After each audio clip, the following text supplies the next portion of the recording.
Hi friends, வாங்க நம்ம வந்து சிக்கன் ஃப்ரைட் ரைஸ் எப்படி செய்யுதுன்னு பார்க்கலாம். வீட்டிலே வந்து சிக்கன் ஃப்ரைட் ரைஸ் செய்யலாம்னு சொல்லிட்டு ரெடி பண்ணேன். எல்லா காயும் அரிஞ்சு வச்சுட்டேன். கேரட்டு, பீன்ஸு, கோஸு, வெங்காயம் எல்லாமே அரிஞ்சு வச்சுட்டு, சிக்கன் வந்து காலையிலே வாங்கிட்டு வந்து நல்லா வந்து மசாலா போட்டு ஊற வச்சாச்சு. ஊற வச்சு எடுத்து அதுக்கப்புறம் எண்ணெயில் பொரித்து எடுத்துகிட்டு முட்டையும் வந்து தனியாக பொரித்து எடுத்துட்டேன்.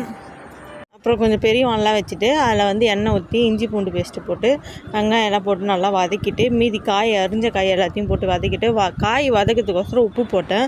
உப்பு போட்டு நல்லா வதக்கிட்டதுக்கப்புறம் லைட்டாக சோயா சாஸ் ஊற்றிட்டு அப்புறம் ரைஸ் வந்து வடித்து வச்சுருந்தேன். வீட்டில் வடிக்கிற சாதம் தான், அதை வந்து வடித்து வச்சுருந்தேன். அதில் வந்து மிளகாத்தூள், கரம் மசாலா, அப்புறமேட்டா வந்து வீட்டு மிளகாத்தூள் எல்லாத்தையும் போட்டு நல்லா கிளறிட்டு, எங்கள் அம்மா வந்து வெஜிடேரியன் சொன்னல, அதனால் அவங்களுக்கு வெஜிடேரியன் மட்டும் எடுத்து கொடுத்துட்டு நாங்கள் வந்து முட்டையும் சிக்கன் 65 போட்டு செஞ்ச மாதிரி செஞ்சு பாருங்கள்.